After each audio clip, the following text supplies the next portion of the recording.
وہ چار دوست جو گجرات کی گلیوں سے ہنستے کھیلتے نکلے تھے، 15 مئی کو عطا آباد جھیل کی تصویریں اپنے گھر والوں کے ساتھ شیئر کرنے کے بعد ہمیشہ کے لیے خاموش ہو گئے۔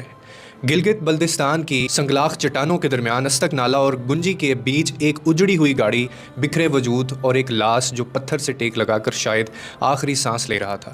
نہ جانے یہ بد نصیب چاروں دوستوں میں سے کون سا تھا، سلمان، واصف، عمر یا پھر عثمان۔ اور شاید وہ بچ گیا تھا، شاید وہ کچھ لمحے زندہ رہا تھا، لیکن زندگی نے رحم نہیں کھائی اور زمین نے پناہ نہ دی اس کو۔ اکیلی لاش، ٹوٹا بازو اور ٹوٹے دل لیے وہ دیکھتا رہا ہوگا کہ شاید دوستوں کو اس میں سے کوئی آواز آئے، شاید موت کو یا پھر شاید خدا کو۔ آپ نے سوچا کہ اس نے کتنی بے بسی محسوس کی ہوگی اس وقت؟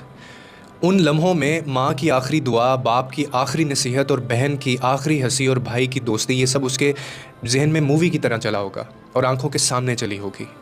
اور وہ ایک مرد، وہ ایک شخص، وہ ایک لاش، شاید آخری لمحوں میں آسمان کی طرف اس نے دیکھا ہوگا اس امید سے کہ شاید کوئی آ جائے، لیکن کوئی نہیں آیا، اور اس کی آخری سانسیں پہاڑوں کی خاموشی میں دب کر رہ گئیں، اور مرتے دم تک دوستوں کی بے جان جسموں کو وہ دیکھتا رہا ہوگا، یا شاید تینوں دوستوں کو مرتا دیکھ کر وہ خود لمحہ لمحہ مرتا ہوا ہوگا۔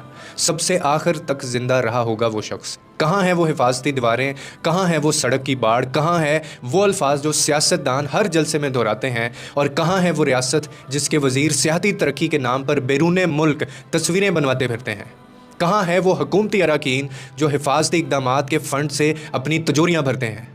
یہ بچے تو زندہ واپس شاید نہیں آ سکے اور نہ آئیں گے، لیکن حکومت ان معاملات کو سنجیدہ لے اور عملی اقدامات کرے کہ کسی اور ماں، کسی اور باپ، کسی اور بھائی اور کسی اور بہن کو یہ سب کچھ دیکھنا نہ پڑے۔ اور میں دعوے سے کہتا ہوں کہ ان سیاستدانوں میں سے کسی ایک کا بچہ بھی وہاں پہ موجود ہوتا اور صرف ایک دن غائب ہوتا تو آج یہ سارے زندہ ہوتے، اور ہیلی کاپٹر بھی آ جاتے اور مددی اقدامات بھی اٹھائے جاتے اور یہ ریسکیو ٹیمیں بھی ٹائم پر پہنچتی۔ لیکن افسوس کہ یہ ہماری طرح غریب یا پھر عام ماں باپ کے بچے تھے۔